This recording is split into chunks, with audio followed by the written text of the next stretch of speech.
You are looking at Julian's pronunciation guide, where we look at how to pronounce better some of the most mispronounced words in the world, like this other curious word. But how do you say what you're looking for today?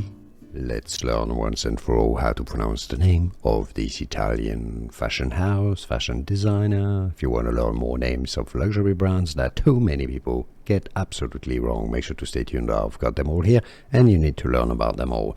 The Italian pronunciation here is Giambattista. Alright, so let's break this down. G-I as a beginning, it is just pronounced like a J, okay? So you can just say Giam, okay? Giambattista. Because you have double T, you need to stress on that double T. Giambattista.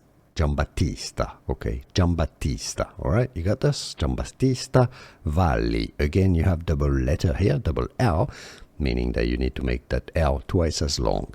So, Italian pronunciation, Giambattista Valli. Giambattista Valli. Or if you cannot pronounce Italian perfectly, in English you can simply pronounce it as Giambattista Valli. Here are more videos on how to pronounce more confusing words and names too many mispronounced. Like this video if you found it useful. I appreciate your support. I'll see you soon and thanks for watching.